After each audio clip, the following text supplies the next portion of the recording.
Activist and Finance Minister Trevor to reflect on the late struggle icon Nelson Mandela, and this very day when he was released.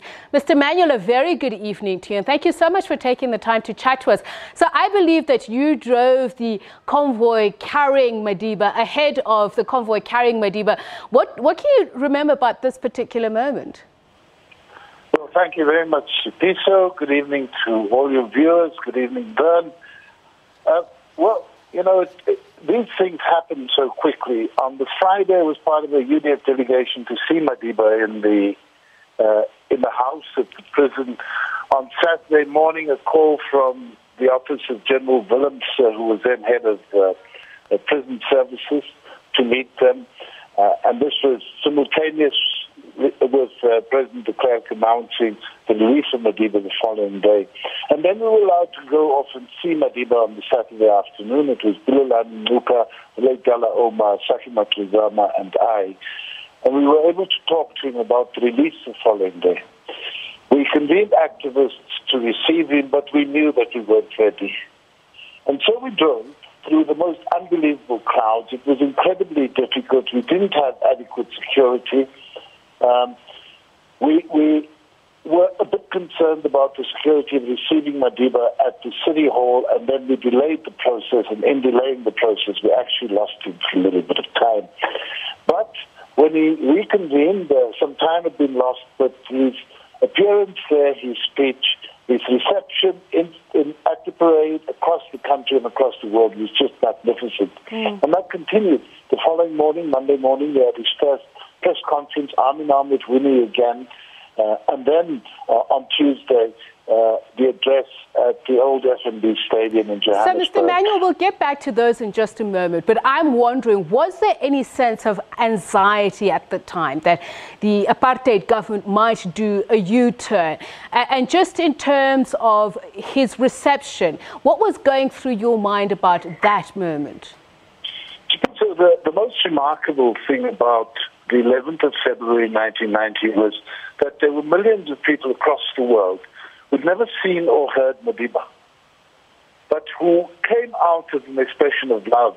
And we understood that there was magnificent protection in that. It wasn't an event in Paarl or in Cape Town or just in the country. And so there was a measure of security in that. But of course, we were very concerned. I mean, when we tried to gather our thoughts on the previous night, we kind of kicked our heels and thought that if we just had an extra week, life would have been a bit better. But we didn't, and we couldn't say to Madiba, well, we've been here for so long, stay an extra week. We had to step up to the plate and do the best we could in the circumstances. And that was because the momentum of Madiba's release carried itself. It was the newsworthiness and the sense of anticipation about his release that made all of the difference. We, I think, were all too tired to think. I mean, President Ramaphosa now, when on Saturday, the 10th of February, when he heard that Madiba was about to be released, he was actually in hospital in Johannesburg on drips. He removed the drips and discharged himself because nobody could miss that moment. Such was the anxiety and the energy that carried us through. I'm going to bring in Verne in just a moment on the transformation agenda, but I just want to bring in a light moment that you mentioned in an article about the unpreparedness of the whole event, how Madiba did not even have reading glasses for his speech. How did you sort out that situation? Well, the reading glasses was perhaps the easiest. Masisulu was standing on the balcony next to him, and when he realized that he didn't have spec.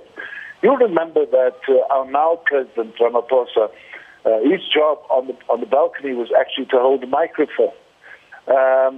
And they sought around, and Masisulu had a pair of reading glasses that actually worked for Madiba, and that was resolved quite quickly. That was perhaps the easiest. So I'll bring in Verne, who is head of the Archives Department at the Nelson Mandela Foundation. And, you know, we speak about the light moments, but the underlying difficulty of this is the transformational architecture in this country. What you have in your memory center, the Truth and Reconciliation Commission that brought us to this point. Is it time to reflect back on that? As in, have we really fully implemented the recommendations of the TRC? No. And I think, we're called at this moment to reflect on the transition again, the compromises that had to be made, but also the dream that was defined for a transformed South Africa. And that's embodied in the Constitution, but also the Truth and Reconciliation Commission, in its report in 1998, was offering an agenda to the state for transformation, saying these are the priorities. And I think it's important. We were very glad to see Minister of Justice in December talking about having to revisit those recommendations. Is that if we're going to clean up, fix broken structures, but also go that extra mile to make the Constitution a lived reality for most South Africans, I think the work has to be done. So your Centre of Memory is not your typical museum, memorial. And how do you reflect all of these aspects? Because some have accused us as South Africans, even some South Africans, of being ahistorical when we look at all of these past years and how we arrived where we are. Well, we've done a lot of memory work in South Africa since 1994. Too much of it has been simply celebratory. What we've got to do is turn memory resources into resources that are used for continuing struggles for justice. I think that's what Madiba would want us to do. Let me come back to you, Mr. Manuel. That first speech where Madiba says, I come before you not as a saint or as a prophet. I want you to reflect back on that speech. Was it first off the cuff? Secondly, was it something that was caucused over? And if that speech were to be written today in present-day South Africa as a direction in terms of where we should be going, what would it say? I think that a number of the big threads of that speech remain relevant today. The commitment that Madiba made as a servant leader, I think, is so profoundly important. And I think what we're grappling with at present is the need for servant leadership again. And I think we also mark the period when it was absent. And so part of what Verne is reflecting on is that rupture, that discontinuity of values that Madiba articulated from the day of his release, and play it forward to May 1994 at his inauguration, when he used those words, never, never, and never again, and then expressed the vision for South Africa. That was a values-based leadership that we had in this country, but I'm afraid we deviated from that norm, and now the challenge is to try and restore the credibility of leadership and the democratic values which Madiba so strongly espoused. Well, when we talk about what is broken in the country, I know as a foundation you've been involved with many other countries in conversations about peace building, nation building, but you've also had very honest conversations about where we are failing as a nation. What then is broken at this point in time? Well, look, let me say immediately that I think we all have to acknowledge that we're implicated in the brokenness. Is that we can point fingers and people do need to be held accountable.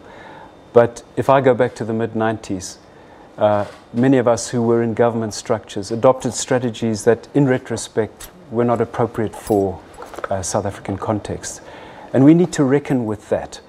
The brokenness can be defined by experts on electricity delivery and IRS and so on. But I think we need a shift in South Africans, all of us, is that it can't be just government. We can't just be saying leadership. Leadership has failed at every level. Principals of schools, right down to heads of corporations and so on. So we all have to be part of the solution now. Mr. Manuel, I'd like if you would talk to me about the Bishop's Court press conference, and I'm thinking about it from the perspective of the social contract between the leaders and the people and where we are today. Anything that you could reflect back on there? You said he handled it very well, very professionally. Was it because there was a greater connection, given the suffering that he'd been through, and him and the people then? The one thing about Madiba is that he was always incredibly cerebral about what he was doing. He wasn't excitable. He thought long and hard about what to communicate about the circumstances. And that, I think, is so fundamentally important. But the issue of the contract, we've been through the worst. I mean, political parties had been unbanned 9 days before his release after having been banned for 30 years. A state of emergency that continued almost unbroken for 5 years had just been lifted 9 days before his release. So the expectations of people for the restoration of peace and for the arrival of democracy were very, very large. Of course, between that point of his release and the elections, there were still too many battles. We think of the battles of Boipatong, we think of the train massacres, we think of the loss of Chris Hani, we think of all of those deeply, deeply traumatic experiences that we lived through as a country. But it needed leadership, it needed fortitude, it needed direction, and that's what Madiba gave. And that's why the posture that he took in as president of the country from the 11th of May 1994 was so broadly accepted. But even that left a lot of work to be done. A constitution had to be drafted, and that constitution contains those very values that Madiba reflected on from the time of his release, and they're still there, they're durable, but we haven't worked to ensure that every South African understands and owns the values of that constitution. And unless we do that, and it's never too late to do this, unless we do that, it's very hard to initiate a social contract that is inclusive of all South Africans. Thank you very much, Trevor Manuel. And finally with you, Verne Harris, without being wistful, and I'd like to look at the trust deficit that we seem to have today. When we reflect on a day like this, what should we be focusing on? The work that needs to be done. And I think the State of the Nation speech gave us a roadmap. It's an inspiring narrative, but we now have to turn that into reality. And that's the challenge for us, because it's going to take a commitment to a deep transformation. It can't be fixing a few things here and there. It's got to be much deeper than that. Where do we start?